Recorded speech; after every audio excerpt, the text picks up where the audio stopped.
मागच्या 15 दिवसात किंवा महिनाभरात तुमचे केस खूप जास्त प्रमाणात गळू लागलेत का?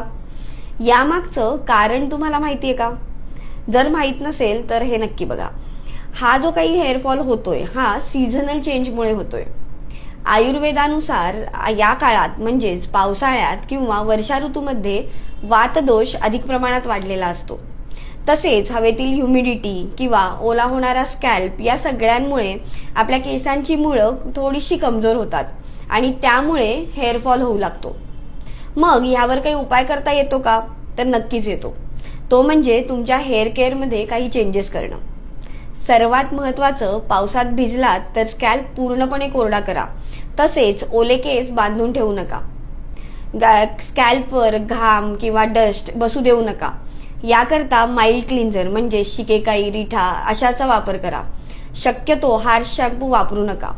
तसेच खूप तेल सुद्धा लावू नका.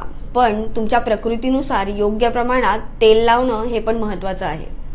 जेवणामध्ये पचायला हलकं, ताजं, गरम असं अन्न खा. तसेच झोप, तणाव किंवा पचन या सगळ्यांवर लक्ष द्या. तुम्हाला जर आयुर्वेदानुसार 7 दिवसांचं हेअर केअर रुटीन पाहिजे असेल तर आम्हाला कमेंटमध्ये HAIR हेअर टाईप करून द्या.